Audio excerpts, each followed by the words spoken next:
संजय, प्रधानमंत्री कह रहे हैं सच्चाई है कि इसके ऊपर कोई भी इस तरीके का तेजस्वी अखिलेश कह रहे हैं अपना नारा ही भूल गए 400 पार का, और 400 पार की हमें गूंज नहीं सुनाई दे रही है पिछले 3 दिनों से।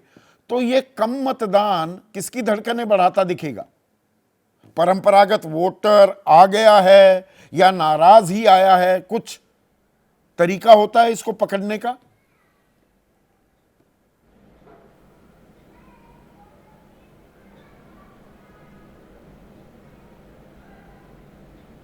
संजय, आपसे सवाल था। ये सवाल किससे है संजय? आपसे था संजय। अच्छा, हाँ, आपने बोला नहीं तो नहीं बोला था वो। हाँ, नहीं संदीप, कई चीजों की चर्चा हो रही है। देखिए, 2-3 तरीके से अब इस मतदान प्रतिशत को देखने की जरूरत है। राष्ट्रीय स्तर पर देखने की जरूरत नहीं है कि राष्ट्रीय स्तर पर कितना गिरा, कितना नीचे ऊपर गया। मुझे लगता है स्टेट वाइज भी देखने की जरूरत नहीं है, क्योंकि नेचर ऑफ कंटेस्ट के हिसाब से टर्नआउट को अगर आप देखें तो थोड़ा कुछ समझ आता है। उलझन अभी भी है, और इस बात से मैं बिल्कुल इनकार नहीं करता इस बात से कि टर्नआउट बढ़ेगा तो मतलब उसके क्या नतीजे होंगे, घटेगा तो क्या नतीजे होंगे। ऐसे तो तमाम आंकड़े अब हमारे सामने हैं कि कोई सीधा रिलेशनशिप नहीं है। राजस्थान का जिक्र करें, 3 कंस्टिट्यूएंसी, बाड़मेर, बांसवाड़ा, कोटा, तीनों कंस्टिट्यूएंसी में टर्नआउट पिछली बार के हिसाब से बढ़ा है। अगर आप लोकल लेवल पे देखें तो वहां इन तीनों जगहों पे इस बात की चर्चा हो रही है कि कंटेस्ट बहुत कड़ा है। अगर बिहार जाएं, बिहार में ओवरऑल 5-6% गिरा हर कंस्टिट्यूएंसी में है। लेकिन अगर पूर्णिया की बात करें, जहां पप्पू यादव चुनाव लड़ रहे हैं, वहां गिरावट दूसरी कंस्टिट्यूएंसी की तुलना में कम है, 3% है। ऐसे अगर हम कंस्टिट्यूएंसी वाइज कंस्टिट्यूएंसी देखेंगे तो कहीं ना कहीं ऐसा दिखता है कि जिस कंस्टिट्यूएंसी में मुकाबला होता हुआ दिखाई पड़ रहा है, लगता है कि 2 पार्टियों के बीच मुकाबला। बंगाल की बात करें, पहले चरण में तो सारे कंस्टिट्यूएंसी में लगभग उतना ही टर्नआउट था जितना 2019 में था। इस बार के सेकेंड फेज के चुनाव में टर्नआउट जरूर कुछ कम हुआ है, लेकिन ये सारी बातें किस ओर इशारा करती हैं? इसी ओर इशारा करती है कि जहां कंटेस्ट दिखाई पड़ता है, जहां लगता है कांटे का मुकाबला हो रहा है, वहां पर वोटर मोबिलाइज्ड है, दोनों तरफ से वोटर बूथ पर आ रहे हैं और इसी के लिए टर्नआउट ज्यादा है।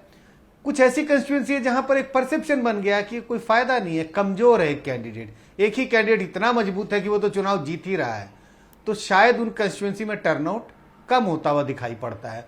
अगर तो क्रिकेट की मैच के हिसाब से बीजेपी के लिए फायदेमंद पता है होगा? एक तरफ एक इतनी मजबूत टीम है, क्या कम मतदान बीजेपी के लिए फायदेमंद होगा? ये कह पाना तो बहुत मुश्किल है। ये कह पाना मुश्किल है। कह रहा हूं, ये कह पाना तो बहुत एक मुश्किल बात है। तो मैंने जैसा देखिए, कहा एक बात पर तो आप अग्री करेंगे, आप मुझसे जाहिर सी बात है बेहतर चुनाव विश्लेषण करते हैं, पर अगर मतदान बढ़ रहा है, वो चाहे प्रो इनकम्बेंसी हो सकता है। आजकल हमने पिछले 15 सालों से देखा है एंटी इनकम्बेंसी के बजाय प्रो इनकम्बेंसी थोड़ा ज्यादा हावी होती दिख रही है। रिपीट बहुत हो रहे हैं। मुख्यमंत्री खास विधानसभा चुनाव में देखें, और केंद्र में 2 बार रिपीट हो चुके हैं, 2 बार चुने जा चुके हैं प्रधानमंत्री नरेंद्र मोदी भी, बीजेपी की सत्ता है। तो बढ़ा हुआ मतदान प्रो इनकम्बेंसी भी हो सकता है, एंटी इनकम्बेंसी। घटा हुआ क्या है?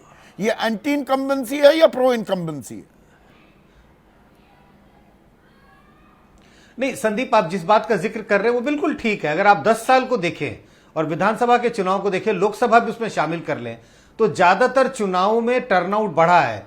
और पिछले 5 साल को अगर देखें तो बहुत जगहों पर ज्यादातर सरकारें जीत के आई हैं, दोबारा सरकारें हारी भी हैं जीत बढ़ने के बाद। तो बढ़ता हुआ मतदान अगर पिछले 5 साल के ट्रेंड को देखें तो ज्यादा इशारा करता है कि भाई सरकारें दोबारा जीत करके आ रही हैं, क्योंकि ज्यादातर सरकारें जीती, इसके बावजूद कि टर्नआउट बढ़ा। अब टर्नआउट घटा है, यह उदासीनता दिखाता है, यह तो निश्चित है उदासीनता दिखाता है।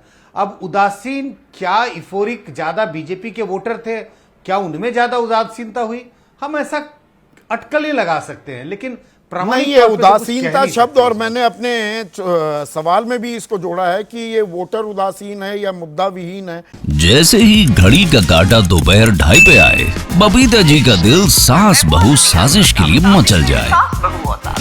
और ये है इनकी बहू, पूरे दिन ऑफिस की टेंशन हो जाए गॉन जब ये करें अपना फेवरेट शो फ्री टाइम पे ऑन। इनकी तरह आप भी देखिए अपना फेवरेट शो अपने टाइम पर और डाउनलोड कीजिए एबीपी लाइव ऐप अपने स्मार्ट टीवी पर।